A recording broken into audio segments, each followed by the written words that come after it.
Jack Gibson, aka Jack the Rapper, was known as the father of black radio from the 1950s, a successful on-air personality whose influence created sweeping changes in the radio industry. Our next guest is the author of MelloYello, the incredible story of Jack the Rapper as told to Walker Smith.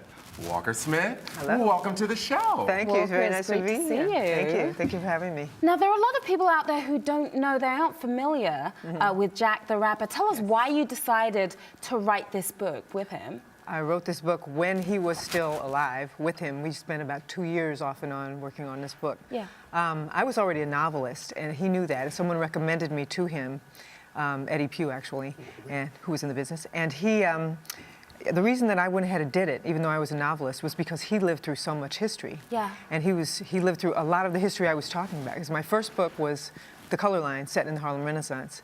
And Marcus Garvey is a big player in that novel. Yeah. His father, Jack the Rapper's father, was Marcus Garvey's personal physician. So there were all these cross lines that were real interesting. So we started working on it, and he decided he liked the way my approach to it, and so we worked on it, and then he passed away. He got to read the final draft before he passed away. Wow. And his children are now involved with helping me to promote it and everything. They're very happy that we got it all done and it's out now. Well, I'm thrilled that I'm filling in on a day that you're here because I remember the days of Jack the Rapper in Atlanta. You know, Morehouse College, we all wanted to be in the business. So whenever Jack the Rapper came to town, we wanted to go and network and meet some great execs ourselves. Talk about MelloYello. That's the name of the newsletter, that Jack sent out regularly. Very influential newsletter. Talk about it. Yes, he would pull that all together. He would talk. His influence would talk about what was the record to be played. People were jumping on records because of his influence. And he was.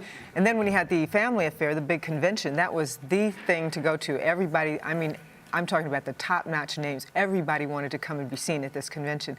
He had people like Prince and Michael Jackson and Janet Jackson and all of the top names. Everybody came to perform. It was the thing to go to. You did not miss the Jack. It was an annual music convention in Atlanta. Usually, I think he had it once in Florida, but it was usually in Atlanta. That's right. Yes, and it was the place to go and be seen. And a lot of new upcoming artists came through there. Sinbad got his start. Performing. He would allow all these up-and-coming people to perform there, and they would be seen by all these industry people. It was, what better place to be seen than by all of the insiders, all of the music business presidents, and all these top-notch people.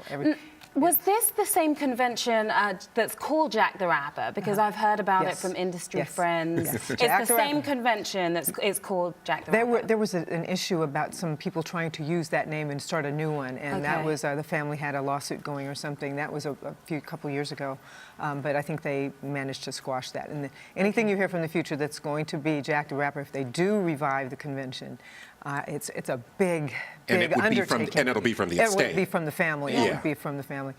It's a big undertaking. I don't know how they did it because if you read the book, you'll see that he and his wife pulled this all together, and they were really not wealthy. They didn't have. He was just so creative, and it was it came all grassroots. They pulled it all together. They got people involved. He had his tip sheet out. Started off, the reason it was called the MelloYello was because they were so broke when they started it, they typed it up on goldenrod paper because that was the cheapest paper they could get for a lot of volume. And so they typed it up on goldenrod, and everybody started calling it the MelloYello. Sharon, we should get her to take us all the way back to the beginning. Now, Jack the Rapper, I mean, he started what? A black radio station? The first black-owned Talk about the year and what that... Yes, that was 1949. It was WERD. And he and J.B. Blayton got this radio station started. He went on and I asked him about that. I said, do you remember the moment when you first went on the air? Because there were other black disc jockeys, but they had been working for white stations. This morning when he went on the air, he said, I remember sitting at the mic and realizing that this was history. This was our first station. And his first words on air were, "We are here." And he said, and I knew that there were a lot of white people that were angry that they were having the station. A lot of black people were listening, and he meant that for both sides. We are here, whether you like it or not. We are here, and black folks, we are here.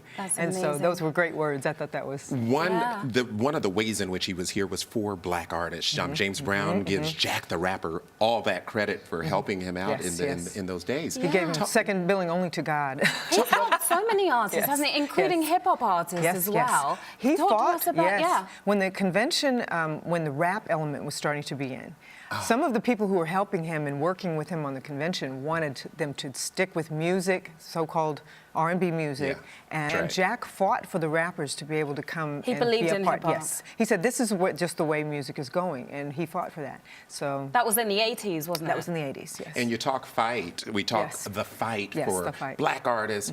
He was very instrumental in the civil rights movement as well. Can you talk about that? Yes. WERD, when he was in Atlanta, their offices, the radio station, was right above, on the floor above, Martin Luther King's SCLC office. Oh, wow. Yeah. And so it was interesting because the way they used to do things in a nice, loose manner back then was, he told me this story and I couldn't believe it, but it's true. Yeah. He said that Dr. King would come into town and everybody in the building would be buzzing, well, Dr. King's in town. And what's going on, what's going on? He just got back from wherever, you know, some big march or something that was going on. Yeah. So he didn't have a lot of time. So they would actually literally take the microphone and drop it down by the wire out the window. And he would grab it from the window and Dr. King would speak to the audience by window. So, and then they would pull it back up. And that was Dr. King talking to you about. That was Skype for the time.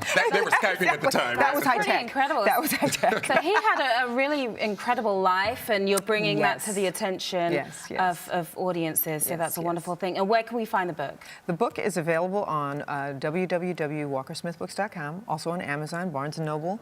Barnes & Noble in New York should have it in store. If they don't already, they should have it any day now. But it's available everywhere. Just go online, look for MelloYello, Jack the Rapper, or Walker Smith, put them all together any way you want. Sometimes if you look for just MelloYello, you get a drink. There's a pop soda. Yes, there is. Yes, there is. Yes, but this is the book. Yes, this is the only book. MelloYello, the incredible life story of Jack the Rapper, as told to Walker Smith. Well, I'm in, and that one's going home with me. That's right. Okay, great. Thank you, Walker. Thank you very much for having me. This is Arise Entertainment 360. See ya.